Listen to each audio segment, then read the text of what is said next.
Hello and welcome or welcome back to Read Becca for a tag video. I have not done too many tags recently and I have been thinking about wanting to do this one, and then I did actually finally get tagged, so I'm very happy I'm legal to do this one, right?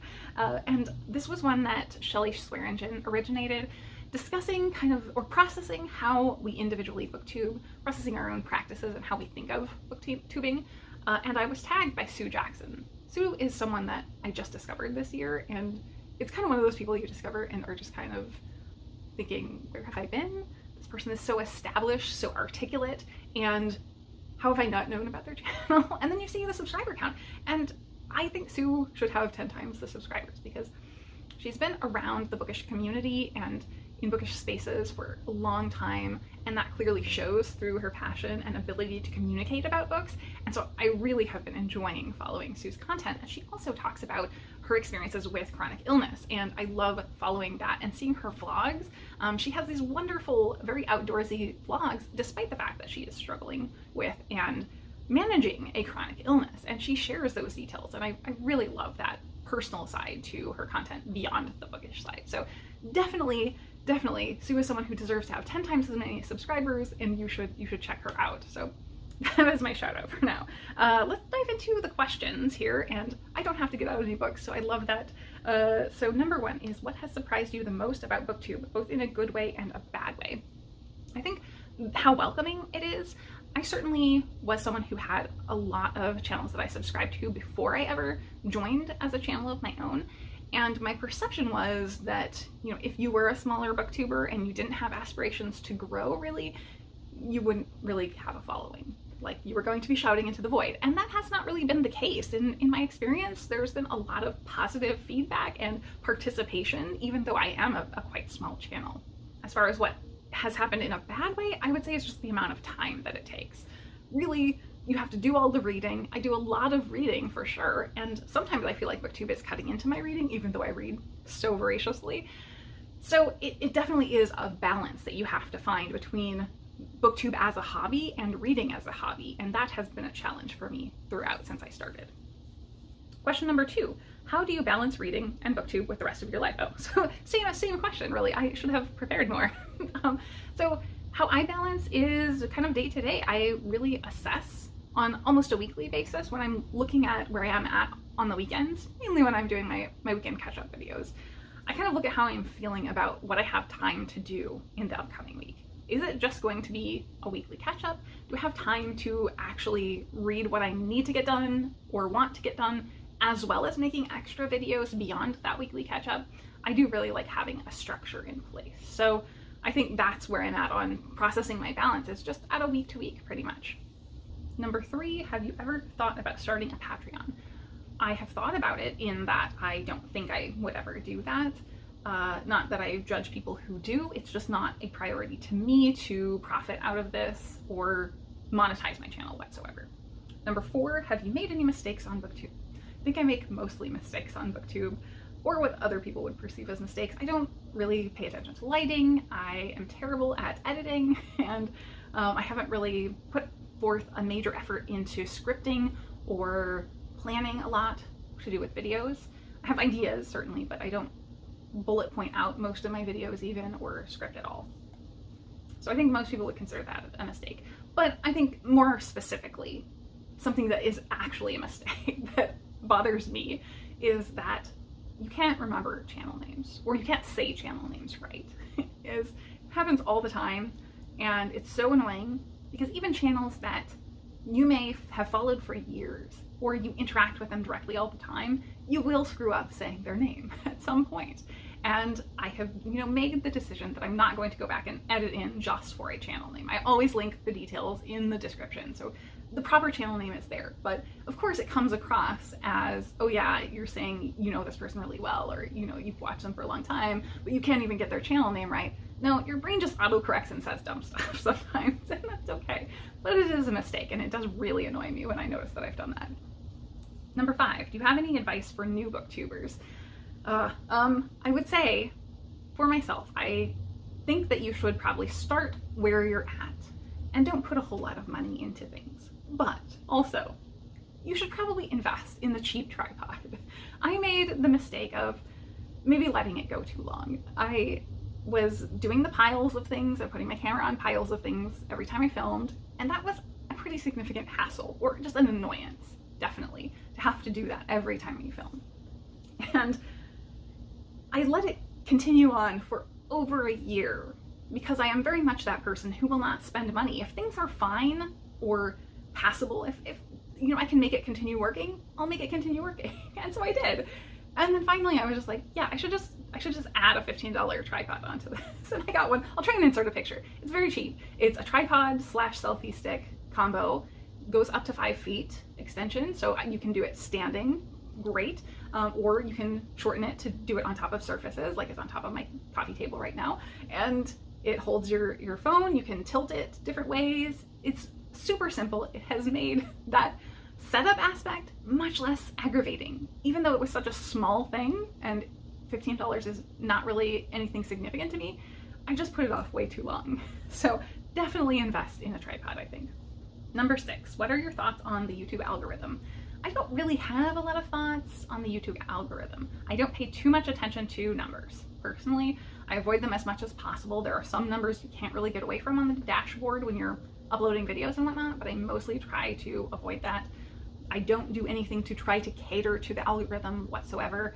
Obviously, I'm aware it is a thing, and sometimes a video will get picked up by the algorithm and pushed in terms of recommendations, and those are almost always bad experiences for me because mostly I get a huge number of views, I'm not sure why, and I will get random dislikes. And people don't seem to understand that a dislike is still engagement. You're telling YouTube to show you that content, because if you dislike something, you have reacted to it. And so they're going to show you more of that you disliked. That's not a don't show me this. You need to go pick the actual options for I don't want to see this if you don't want to see it. So don't use dislike, please. It doesn't work. So yeah, I just get dislikes. I get a big number of views with no engagement in terms of comments.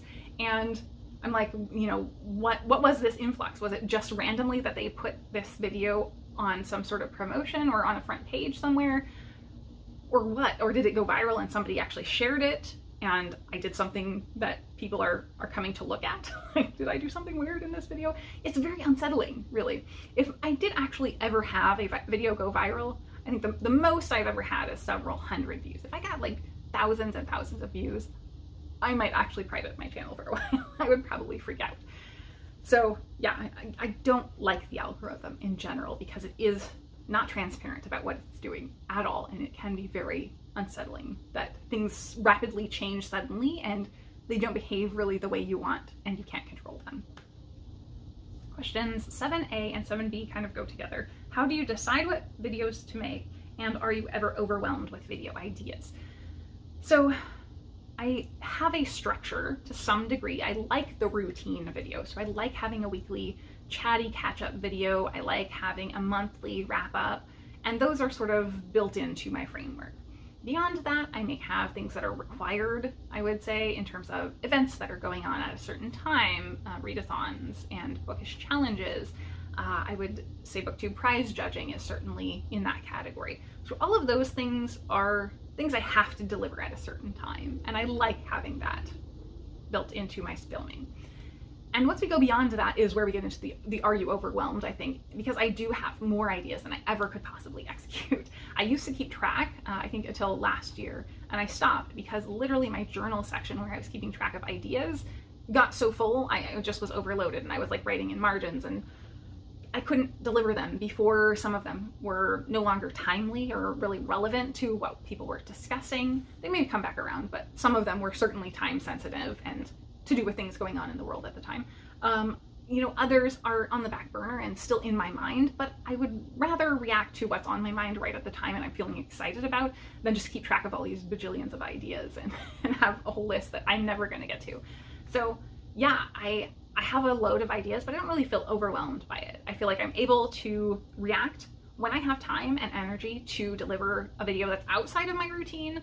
I always have something there in my mind that I can do that. So yeah, I feel like I have a lot, but it's not an overwhelming amount. Question 8 is, have you ever regretted posting a video? I don't think I've ever regretted posting a video or had to take a video down.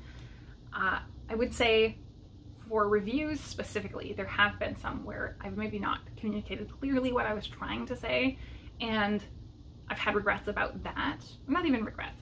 I've wished I had communicated more clearly, certainly, but I haven't necessarily wanted to replace or change that. Like, once it's out there, it's out there, and that's kind of the mindset I've had to go in with to do this, because you can't constantly be correcting everything that you say. You have to move forward, I think.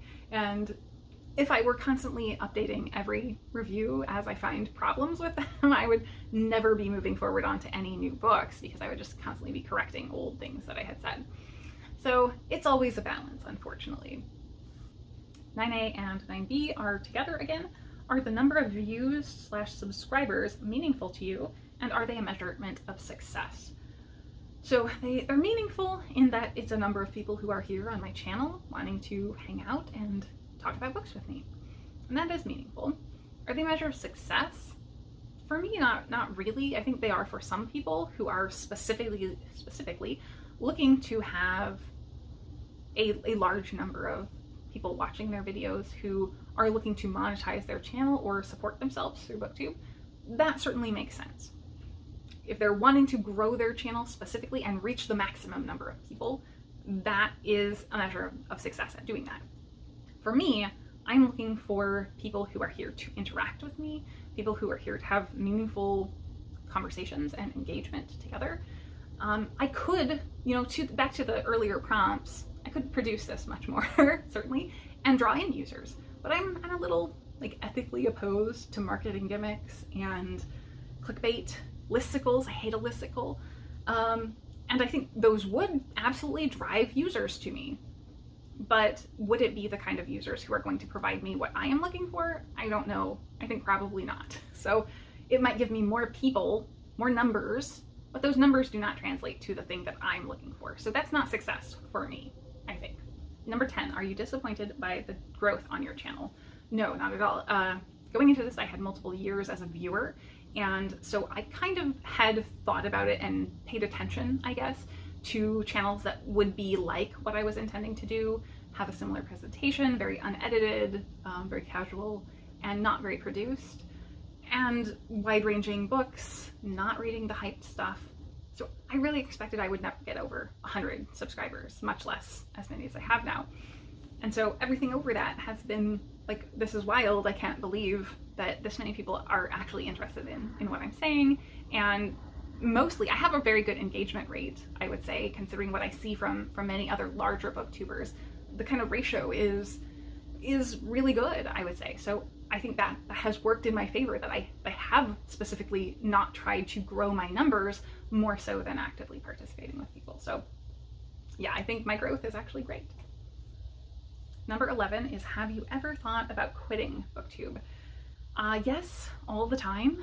I think if I ever went viral and hit 10, 20,000 subscribers, I would panic and private my channel immediately. I think that more seriously, it's a huge time commitment. So yeah, I definitely think about what would I do if I just stopped and had that time to read or to do other hobbies. I continually let gaming go by the wayside because I do really enjoy gaming, but then I prioritize reading and Booktube. So yeah, I would love to have that time back for other things. More specifically, I think probably the greatest threat to my booktubing is that I used to review on Goodreads regularly. I think I have more followers there than I do here. And I still track my reading there, but my energy has gone to Booktube, and I no longer really review things very often on Goodreads. I still try to for things like indie releases and self-pubs, but for the average book, I'm terribly behind. I get a few here and there. So I really miss doing that. I feel like I'm much more articulate in writing than I am speaking to a camera. So this is not my forte at all, and that was much more well-suited to me. But I love the community that I've had here. Goodreads, I don't feel like I had a lot of ongoing interactions. People would, kind of watch and like, but not really comment and not want to participate with me in any sort of discussion. So I think this has been more rewarding than Goodreads, even though I felt like the content that I was putting out there was better. I also like the aspect there that it's much more about the books there. I hate the fact that here it cannot be divorced from me personally and my personality and how I'm presenting this. And that frustrates the heck out of me. So yeah, I do like the format of Goodreads and reviewing there, or even a blog. I could see myself doing that in the future if I had time, but yeah, I don't realistically see myself quitting anytime soon, but there certainly are those draws toward doing it. 12A and 12B are, what are your most touching comments and what are your most negative comments? So touching comments are really, especially when people pick up a book because of you. As much as I hate the idea of influencers, like, I love influencing people, right? We all love when somebody gets influenced by us, and when they're influenced into liking and reading a book is so exciting. As people in a bookish community anywhere, that's the thing we most love. And so yeah, I have to say that's the most touching, when somebody comes back to a video and says, I took up this book, I read it, and I loved it. The most negative comments, I've had very few negative comments. I hate the ones where they're just like, you didn't get this book because I didn't like it. And I'm like, no, I got it. I get exactly what you're saying. I just didn't like it, you know? And I also get a few random comments that mostly don't really make sense, but often are directed at me personally, of how I'm presenting. And I generally don't care about those, or I remove those. It's not a big deal. When you join something like this and you're putting yourself out there in public in this way, you expect that. And I have been surprised how low that number has been in terms of those sort of negative comments. So I'm actually really happy. I have not gotten any overtly harassing comments, so that is great. And I don't even think I have actually gotten any anti-LGBT comments. Now I've jinxed myself probably, but I don't think I've gotten any of those that I've had to actually remove, despite the fact that I do very frequently talk about LGBTQ friendly works specifically, and I read a lot that are LGBTQ friendly. So yeah. In regards to Booktube, where do you see yourself in 5 years? So I see myself kind of doing the same thing, really. I don't see big changes there because of the fact that I don't really produce, and I don't have a desire to produce too much. I don't like the short form. I really just sitting down and talking about books. So I don't see those things changing massively right now. They absolutely could. I'm more excited for where Booktube as a community will be, because, you know, what will be the next Victober or Garb August or Shorty September? What's the event that's going to take fire, and how are people going to innovate with new events? Because it seems like everyone is one-upping themselves with events every year. The Amazing Readathon this year was really cool, and it seemed to only kind of hit with a certain subset of Booktube that I follow and not quite expand, but I think that one could really expand next year. And it was very big, but it only seemed to hit a certain little area of Booktube. So I'm looking forward to future Booktube, honestly. If the platform is still here, I will probably still be here, unless I quit for one of the reasons I talked about earlier. But it's exciting to think about what people will be doing, what we'll all be doing together in 5 years. So I think that's it for questions. Who do I want to tag? I think I'm going to tag a couple of people I have subscribed to recently, because as a person who's fairly established, you get stuck on the treadmill of keeping up with people you've already subscribed to, and you don't subscribe to new people. So people I subscribe to now have to hit a lot of things I'm looking for, and that's what both of these did. So the first is going to be, I think, Grace from Cooks and Books, or Books and Cooks, who I discovered because we were both judging the same group for Booktube Prize last round, and really have a similar style of reading, very wide-ranging reader who kind of leans towards spec-fic, certainly. Really a critical reader, very enthusiastic about books, and I love the kind of positive vibe that is brought to every video. So definitely check out Books and Cooks. And then the second one is The Poor Person's Book Reviewer, who is not only new to Booktube, but new to reading as a hobby. And again, I love the passion and the wide-ranging openness to try any type of book. So he definitely has a leaning toward certainly genre, sci-fi, and fantasy, but is so excited about books, and so like going fully into every type of bookish community and being fully engaged in books, that I love the passion. I love to see that excitement, and that's what draws me to keep going back to videos. I do also love the occasional political rant that he goes on. So yeah, I've been really enjoying watching every one of his videos. So those are my tags. Thank you all so much for hanging in there with me on these rambly questions, and I hope you will do this tag as well.